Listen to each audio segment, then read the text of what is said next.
Hello and welcome to another video on the JJ Think Tank. Another day, another video. Or as they say, another day, another dollar. So today, I want to talk about the Gulag. The Gulag was a system of camps, or were a system of camps, that were established in the Soviet Union shortly after the Bolshevik Revolution. And these system of camps lasted for a while. Well, officially until the death of Stalin, but unofficially they still were functioning until the 80s, yes, of the previous century. And these camps were brutal for the prisoners, for the innocent victims sent over to do forced labor and to at times suffer for no apparent reason. Yes, sometimes the labor was geared towards a concrete goal, but sometimes the labor itself was pointless. So you may be thinking now to yourself, why read about the Gulag? Why read about these times, these depressing times? Why feed your brain with all this negative information when you can read something more positive, something that will lift your spirits? Why read about the Zona and homo sovieticus? Well, I think there are a number of reasons why we should. I will list them later on. But if I were to choose one main reason, is that it allows us to be grateful for what we have. It increases our sense of gratitude for our circumstances, for our living situation, for our surroundings, because when we read about the terrible lives of the people who were sent to the Gulag, yes, then we start to reflect on our own situation, and we realize how lucky we are. So of course, depending on where you're from, you can read about other distressing events that are more relatable. For instance, if you are from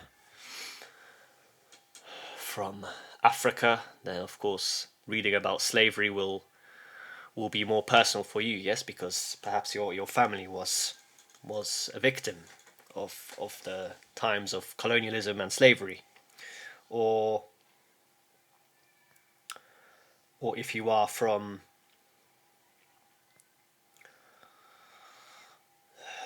say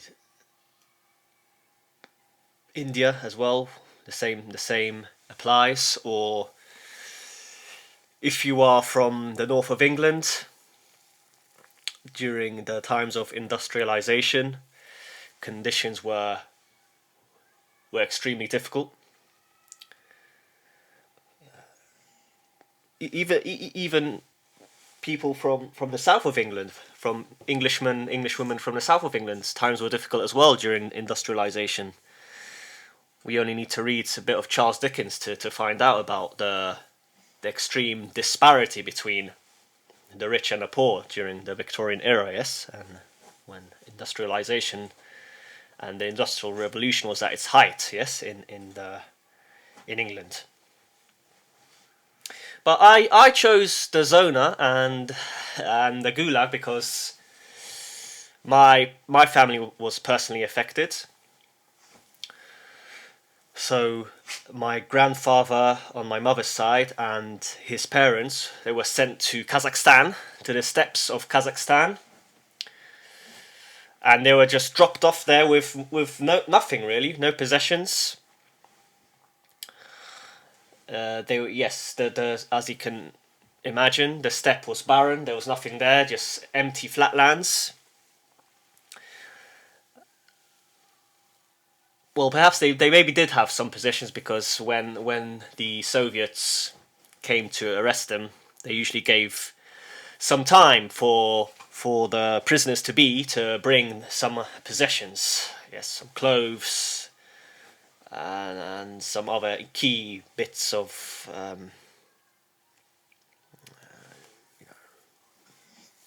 key bits of, not key bits, but important objects, yes, valuable objects that they would like to bring with themselves. So I supplemented my knowledge about the Gulag by reading two books. Most recently, Anne Applebaum's The Gulag, and beforehand, a few years ago, I read The Gulag Archipelago by Solzhenitsyn. Both of these books provide a brilliant description of life in the Gulag, what the prisoners experienced, and the specific civilization that actually grew out of this system of camps. So let's go a bit deeper into this unique phenomenon that arises in history. And I began my article with a quote from The Stalker, the film The Stalker by Tarkovsky. And this is the quote: "The zone wants to be respected, the zona. Otherwise it will punish." This definitely was true during the times of the Gulag. There was no escape. You had to respect the zone. You had to respect your superiors. You had to respect Stalin. Otherwise, you would be quickly found out, yes, and sent to a gulag or to other terrible places, yes, because, as we will find out, the zone was twofold. There were two aspects of the zone, yes, of the zona. The Bolshaya Zona, as I wrote down here, and the Malaya Zona. And this was the first part of Anne Applebaum's book that really made me think.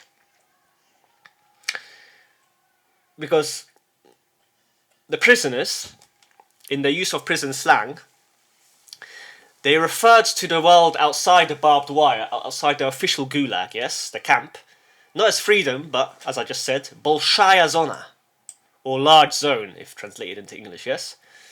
And this was contrasted with the Malaya Zona of the gulag camp, the small zone in English, yes? And the worst of them all, the prison zona, so the prison within the prison, yes? So if you misbehaved in the gulag, you would be sent to the prison, so, well, which was a nasty building with nothing inside, right? Empty walls, no window. Yes. Just horror, yes? And this makes us think, right? So bad were the Soviet times that outside of the Gulag, you weren't really free at all as well, yes? You were still in the zona, but just as the zona was Bolshaya, yes? It was a big zona. Madness. It's madness. And it makes us think, because in many ways, our lives now, we are also still in a Bolshaya Zona, yes? Of course, our prison conditions have improved. We have cleaner living spaces. We have access to technology. But if you think about the daily life of a typical citizen and individual, he or she moves herself from one box to another box. Yes, so we are working in an office, in a box, or at home, if we're lucky, but still, a box, we can call it a box, yes. And then we finish work, we go to another box, which is usually the gym, the gymnasium, or another place if that is how you spend your time. And then we return back to our box and we repeat the process, yes? The 9 to 5 process. Of course, a lot of people are able to escape this Bolshaya Zona. But for a while, many individuals have to sacrifice their freedom to earn money and to then use this money to buy more time and freedom. But yes, this is besides the point. Let's go into the Gulag, yes? So, as I said previously, reading about the terrible times of the Gulag make us grateful for what we already have, but also can make us realize how, in many respects, we are still unfree. Patterns of behavior and descriptions of surroundings and people, especially those with power and authority, remind us of the presence of the zona.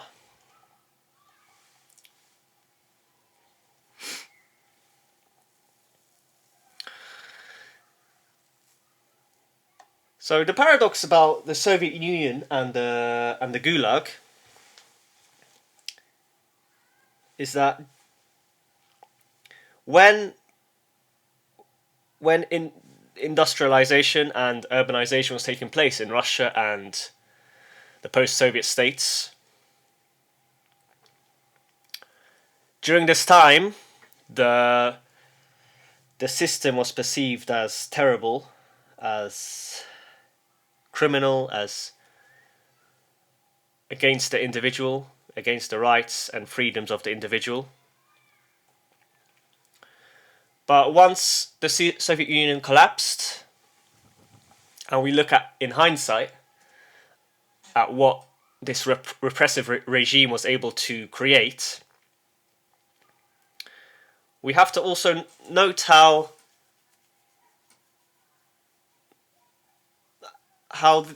this regime enabled urbanization and industrialization to have taken place. Yes, because otherwise, if the regime wasn't so repressive, it would not have been able to produce so much in such a short space of time.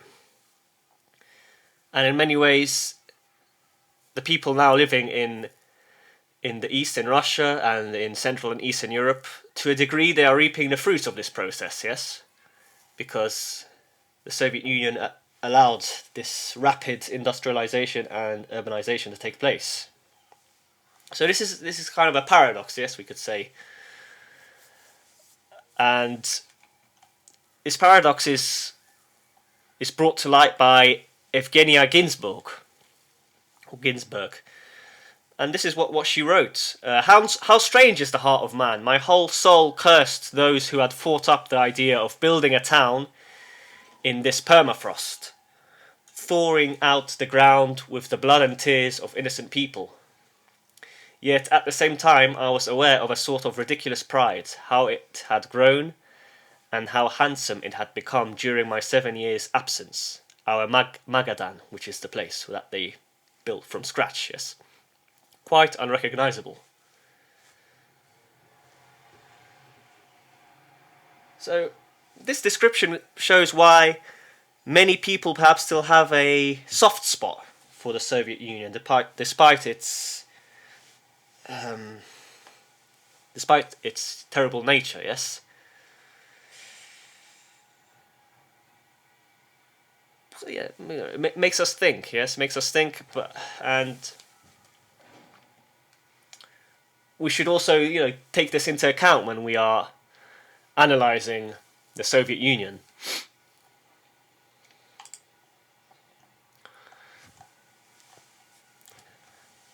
So, despite this positive note, this positive bit of information, let's now go into the absurdity and horror that the survivors and victims of the Gulag went through. So many unfortunate victims were initially expelled to remote regions, and they ended up usually in a barren wasteland. Those who were first sent, yes, the first wave. So after the Bolshevik Revolution in the 1920s, roughly, yes, this was the first wave, and my grandfather and his parents were one of the first waves to have been sent to Kazakhstan. So they were sent from Lubachov in eastern Poland to the steppe of Kazakhstan, and they had to build a hut for themselves out of clay and animal feces. And reading the book of Applebaum, we find these same descriptions concerning the prisoners who were sent to build the White Sea Canal. So they also had to build huts for themselves because there was nothing there. What else was crazy and sickening? Analysing the relationship of the prisoners with their superiors, yes? So this story is ridiculous. So initially the prisoners, when they were sent to a camp, because their superiors didn't trust them, they weren't allowed to go and fetch their own water, yes? So their superior had to do it for them. But then after a while, because this was such a boring job for the superior, for the man higher up, yes, he eventually got bored, and pretty much he didn't allow the prisoners to drink, yes. He didn't obtain water for them, because besides this process of providing water, the prisoners would then have to, of course, go to the toilet, and because there was such a lack of trust, a pervasive lack of trust between the various spheres of the Gulag, yes, the prisoners also had to be escorted and observed when going to the toilet, yes. So what was the solution that the prisoners, that the superiors chose? They simply didn't provide water, yes? Because then they killed two birds with one stone. They didn't have to provide water, and they didn't have to escort the prisoners, to the toilet. Of course, this wasn't occurring all the time. It was only in the initial phase of imprisonment, when the prisoners were first sent. Yes, so this is a story that we read of in Anne Applebaum's Gulag book. It shows the absurdity, right? But this level of control and surveillance was pervasive. Yes, it was everywhere. It was everywhere, and it led to a hidden form of communication in the various camps. So another anecdote that I remembered when reading this book was how prisoners would tap on the walls, and a specific number of taps would represent a letter of the Russian alphabet. And this was how, because the prisoners were behind walls, they weren't allowed to communicate in some camps, yes, at the extreme stage, yes, of the Gulag. This was how they communicated, yes, and it gave them some sense of respite because they were so secluded, yes.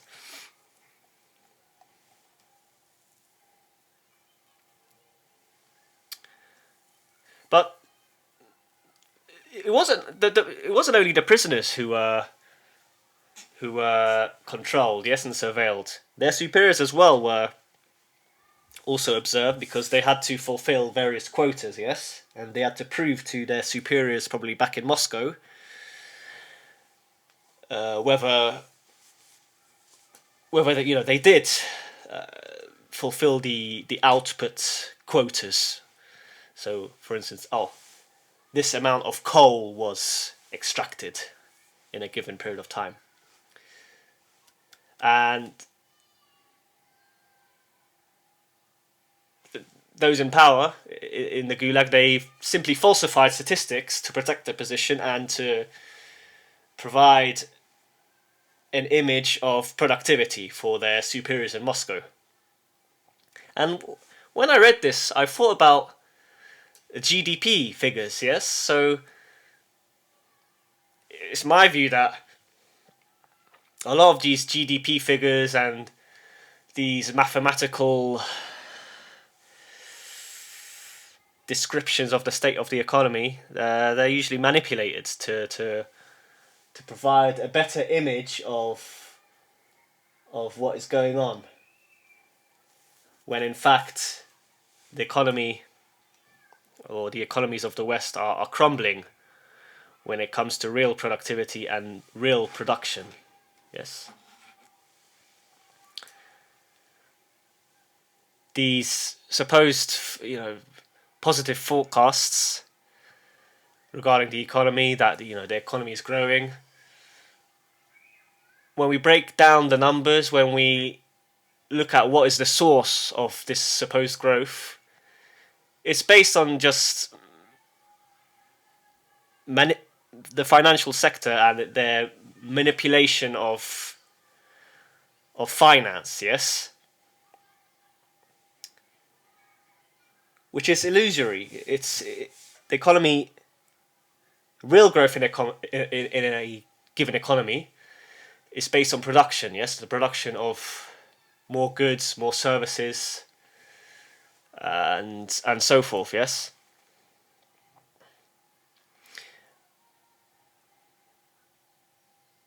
And reading the description of prisoners trying to avoid work also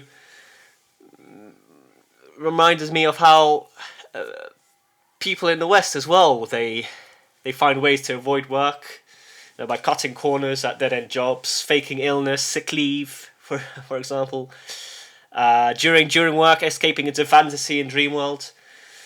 So these descriptions, they're quite similar. They happen in the Gulag, but they're also happening now in our world, yes? So we all have our little tricks, the government as well, yes?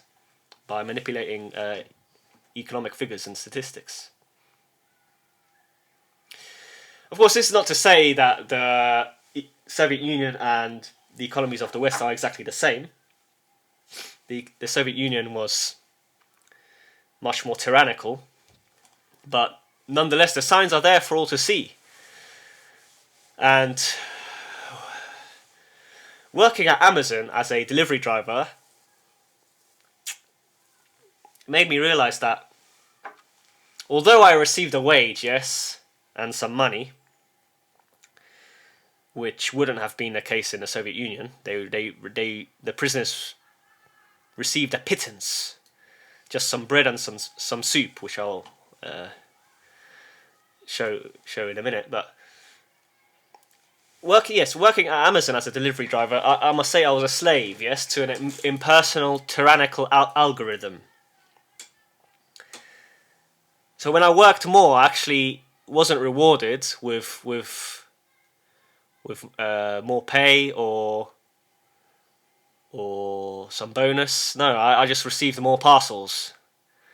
So this algorithm if anyone out there worked for Amazon before, this algorithm tracks how much you do during your shift, how quickly you complete a given route. Yes. So if you're quick and you're able to get rid of all your parcels quite quickly, after a while you find yourself doing more and more for the same amount of money.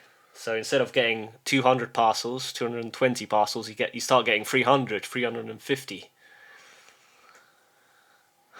It's after a while becomes a joke, and you realize that it's not really work anymore, it's slavery, because the hours are longer, you have to waste more energy, and it's stressful as well. And the worst is even, well, the workers who work at the depot, they have it even worse, because in the depot itself there are so many cameras everywhere observing every move of the poor logistics worker that it's crazy. You know, they're not allowed to go on their toilet break for too long. As soon as they as soon as the time limit is broken. So, for example, if they go to the toilet for 15 minutes instead of 10, this is already noted down, and in their next toilet break, it's deducted.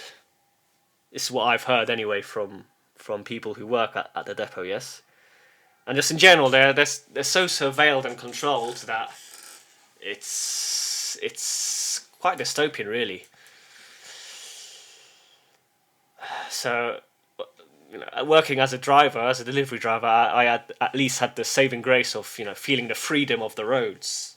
Yes, and I could, you know, work at my own pace. In some way, yes.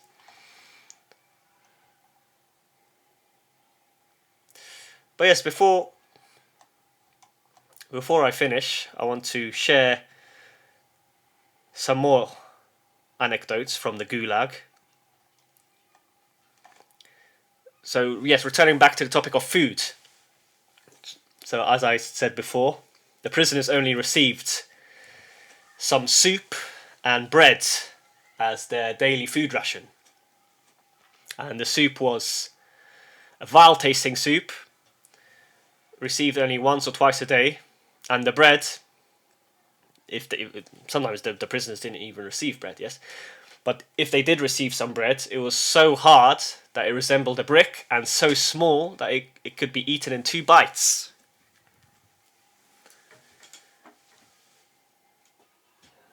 So if we think now about the range of food that we are able to purchase, it's another example of how we should be grateful, yes, for what we have. And this dining hall, called Stolovaya, was the same everywhere in all the camps. And I can confirm that when I went to Stolovaya, yes, in Russia, in St. Petersburg, I can confirm that the portions were chosen by me, and I had a wide variety of food to choose from. So, obviously, Russia is no longer the same. But yes, the interesting thing to note about the bread is that it was the only item of possession that was not allowed to be stolen. So in the Gulag, because conditions were so terrible, theft was a regular occurrence, and people in general were let off the hook if they stole something, because people understood that the conditions were terrible and that this was bound to happen. But if someone stole a piece of bread, then this was deemed to be unforgivable. Yes, because bread had a sacred status. And it was interesting to read this, because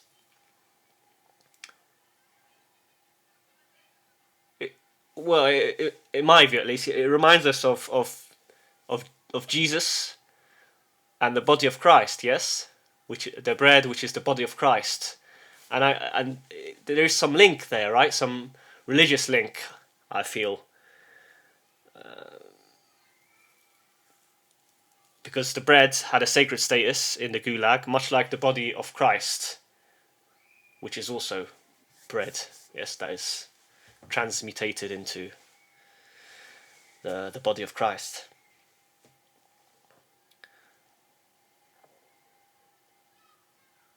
And again, reading these descriptions, we remember how lucky we are to be living now instead of back then.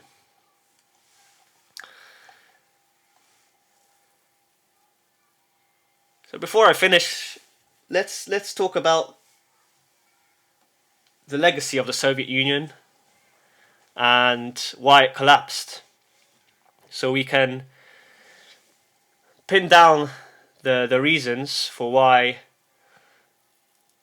the Soviet Union collapsed to these two reasons. Yes, the unprofitability of the camps and the unmasking of the truth by Gorbachev.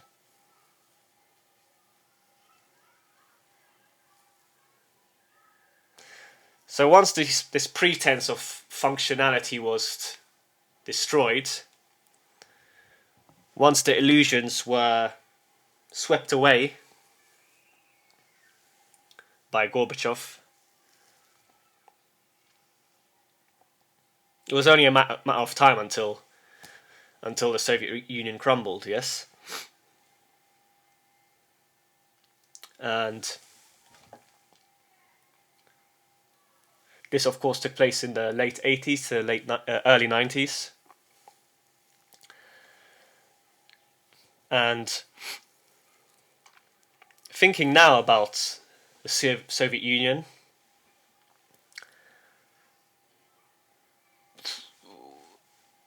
when analysing it from a Central and Eastern European perspective,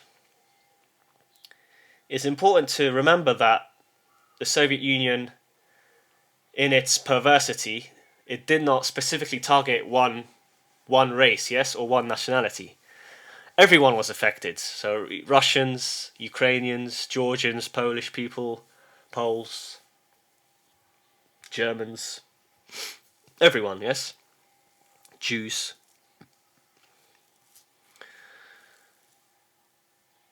So people from all walks of life, regardless of their status, their background, their ethnicity, way of life, were imprisoned. And in this sense, it was a unique totalitarian system, as opposed to the Nazi regime, for example, because the Nazi regime was specific in its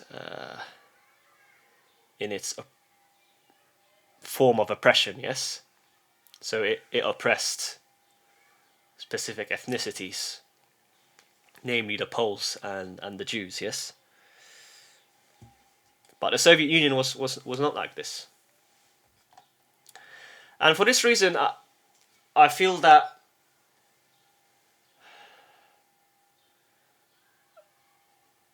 in Poland, definitely, we shouldn't allow the legacy of the Soviet Union and these times to overly taint our relations with present day Russia. Because now Poland and Polish people, they still have this trauma that comes from the times of the Soviet Union, and they irrationally extend this trauma to the present day, and because of this they equate the Soviet Union to the Russians. Yes, of course various Russians were involved in the maintenance of the Soviet Union, in its creation, but we must remember that the average Russian citizen was just as terribly affected by it as a typical Polish person, yes, or a person from Hungary and so forth, yes. And it's a shame because I feel Polish-Russian relations could be much better if we were more diplomatic and nuanced, yes, on both sides, both from the Polish perspective and the Russian perspective, yes.